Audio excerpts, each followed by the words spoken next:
you just don't have money, period, you only have money to get the car, this is not the car for you.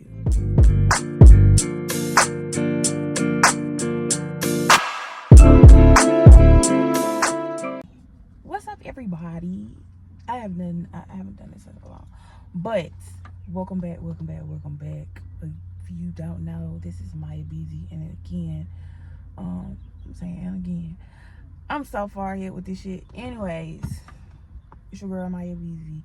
Make sure you are subscribed and join the Beezy gang, because if you're not in Beezy gang, then you are a lame, period. So today, I've been meaning to do this video for like a minute, but I wanted to hit my year mark, which I'm actually over a year with this, before I made the video. So first things first, of course it's going to be about the car that we are in.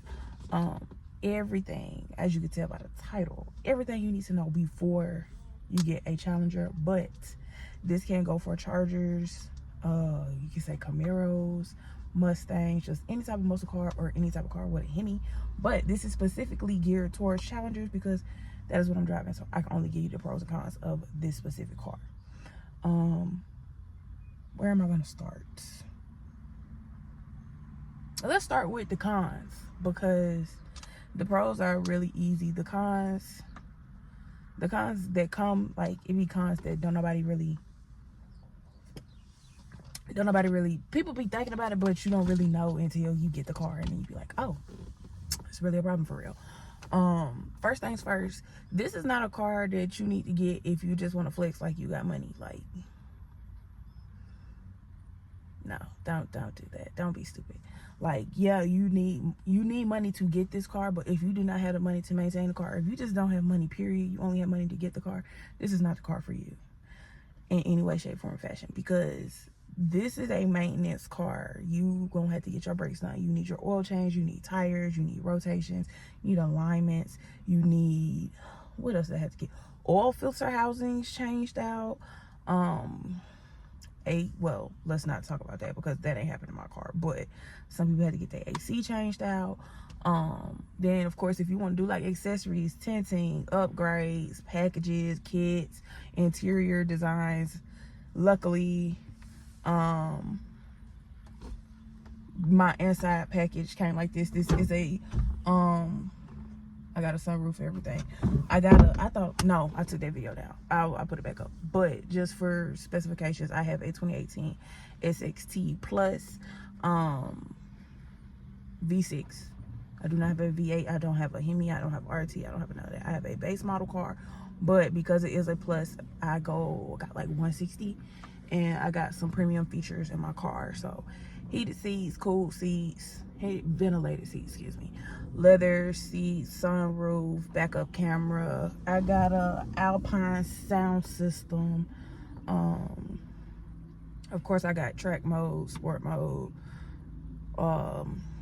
traction control, the little basics, plus my little special accessories. So that's all I got with my car. Going through the cons, outside of this, is like, you do need to have money to maintain this car. So I mean, if you want to look at that as a con, then cool. If you want to look at it as a plus because this is an investment, then it's just up to you. Your second con, you're gonna have haters. I think this is normal with any car that you get, but specifically these cars, because these are high value, and I'm saying that loosely, but these are like top tier cars. So when people see you in these cars, they automatically assume certain things, or people that you know. So, some people are going to be happy for you, and then some people are not going to be happy for you. Some people are going to be excited, some people are going to have things to say. So just be prepared for the haters or the hate or the backlash that you get with these cars. I'm not going to say it is necessary to keep it on you, but it is very smart to invest in one and have at least two. Yes. Just because people are stupid, especially if you're going for a higher performance version. So because my car is an SXT Plus and I don't have pipes changed or anything like that, mine sounds like just a regular just base model car. So granted, I get the attention and stuff that comes with the car, but everybody knows this is not a really fast car. Now, had I changed out my pipes and stuff like that, or if I would have got like a RT or SRT or yeah, I'm not getting a Hellcat or none of that shit. 392 or none of those cars, you get more attention because they're louder. They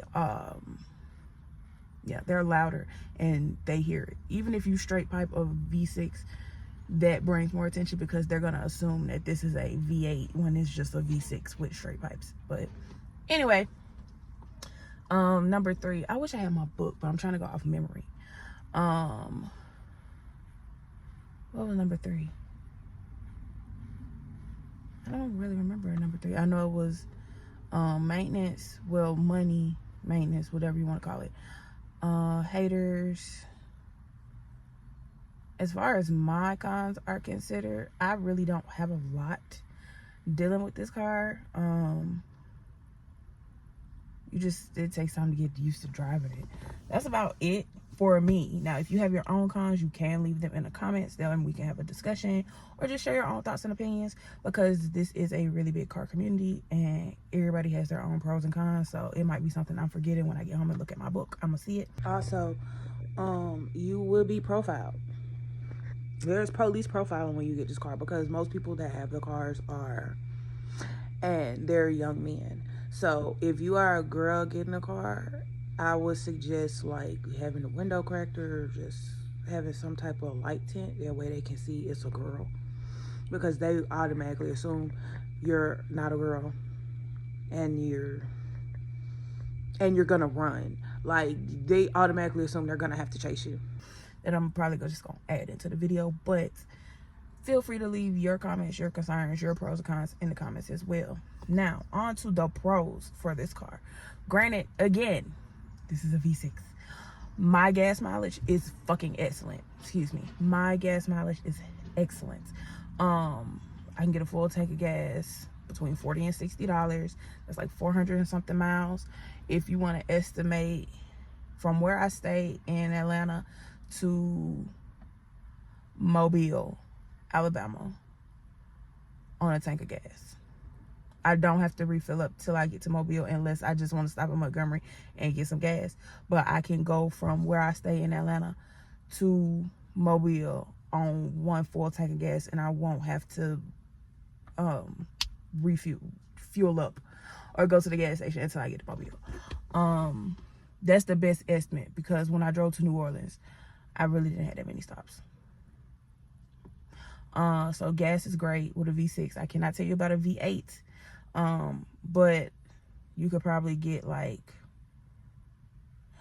maybe add more, depending on how fast you drive.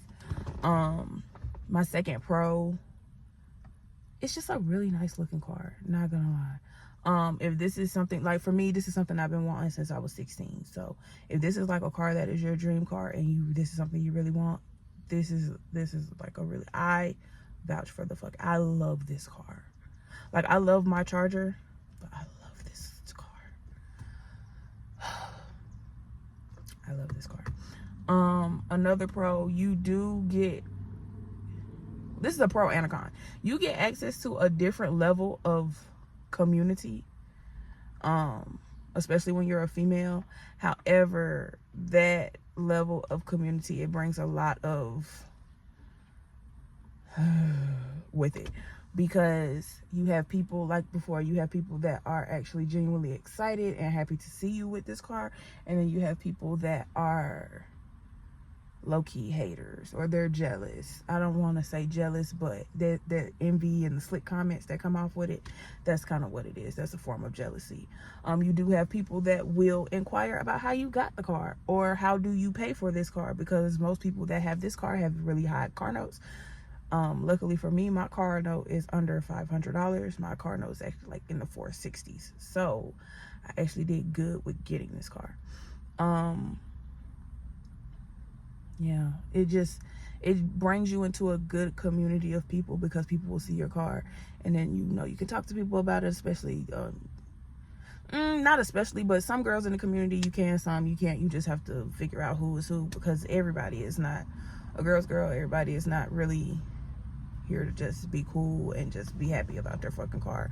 Some people, they let everything go to their head. So I'm just gonna let people be people. Whoever comes in, they come in. If you don't, you don't. I just, makes me no difference.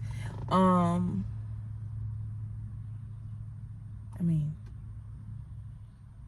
anyway, I'm trying to go through all of them because I didn't burn my book, so I'm really doing this straight off my memory. Another pro. I'm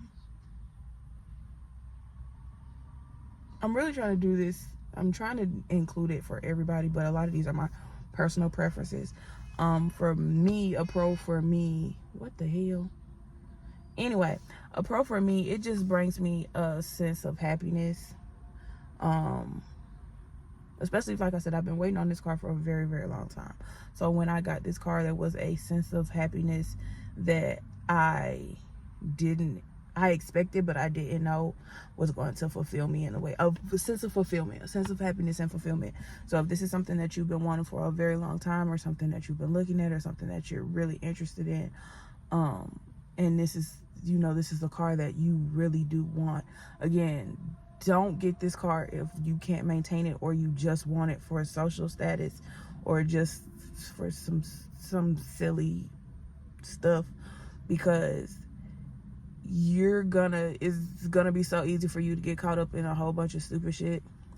A whole bunch of stupid stuff that you don't need to be caught up in, because you don't have a real reason to have this car besides like social reasons, or like social media, or like stuff like that. So I wouldn't recommend you get this car if you don't like. The car is nice, but I feel like you should have some type of real personal reason to get the car. Don't just get the car just so you can be like, I got the car, because you're still not going to be happy, and you're just going to have a car that you really don't want.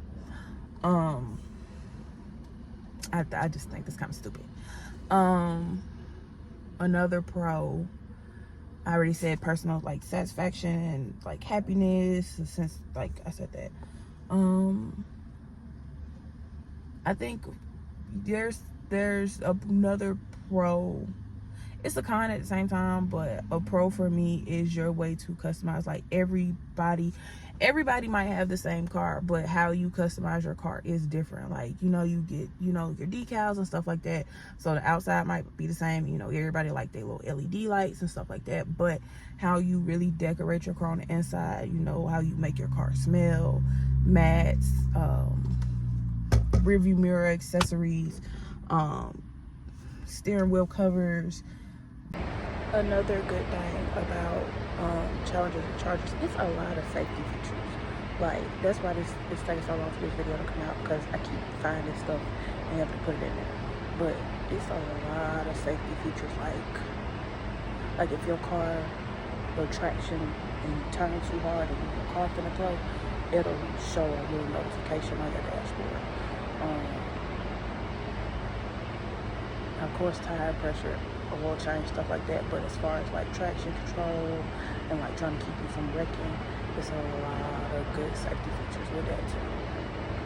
I never properly ended the video, but all in all,